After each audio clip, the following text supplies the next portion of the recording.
East ఫేసింగ్లో ఉన్న independent house కేవలం 65 లక్షలు మాత్రమే అండి. ఇది 16 ముక్కాల అంకణంలో 20కి 60 కొలతల్లో వస్తుంది. ఈ హౌస్ పడార్పల్లి ఏరియాలో వస్తుందండి. బీవీ నగర్ పక్కన ఉన్న పడార్పల్లి, ఇది మెయిన్ రోడ్ కూడా చాలా దగ్గరలోనే ఉంటుంది. పడార్పల్లి ఏరియా అనేది ఈ మధ్య కాలంలో చాలా బాగా డెవలప్మెంట్ జరిగింది. మంచి మంచి హౌజెస్ తోటి, మంచి నేబరింగ్ తోటి ఈ ఏరియా అనేది చాలా కలకల్లాడుతూ ఉంటుందండి. అప్కమింగ్ ఏరియా అండి. అండ్ టౌన్ కూడా చాలా దగ్గరలో ఉంటుంది, మినీ బైపాస్ కూడా.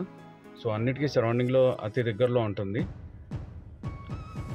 వుడ్ వర్క్ కూడా చేసిస్తారు. ఇంక్లూడింగ్ వుడ్ వర్క్ ప్రైస్ వచ్చేసి 65 lakhs చెప్తా ఉన్నారు. స్లైట్లీ నెగోషియబుల్ ఉంటుంది. పడార్పల్లి అనేది best place to live in అని చెప్పుకోవచ్చు అండి. అండ్ నియర్ బై ఏరియాస్లో కూడా కొత్త ఇండిపెండెంట్ హౌసెస్ అయితే ఎక్కడ కూడా లేవండి. ఇప్పుడు old houses more than 1.5 years పైన చెప్తా ఉన్నారు. సో ఇలాంటి పరిస్థితిలో ఈ 65 లక్షలకే ఇల్లు దొరకడం అనేది ఒక మంచి ఆపర్చునిటీ అని చెప్పుకోవచ్చు అండి. ఇది పక్కా వాస్తు అండ్ క్లియర్ టైటిల్తో ఉందండి. బ్యాంక్ లోన్ అవైలబిలిటీ కూడా ఉంది. మరిన్ని వివరాల గురించి మీరు స్క్రీన్ మీద డిస్ప్లే అవుతున్న నెంబర్కి అయితే కాల్ చేసి తెలుసుకోగలరు. థ్యాంక్ యూ అండి. బాయ్.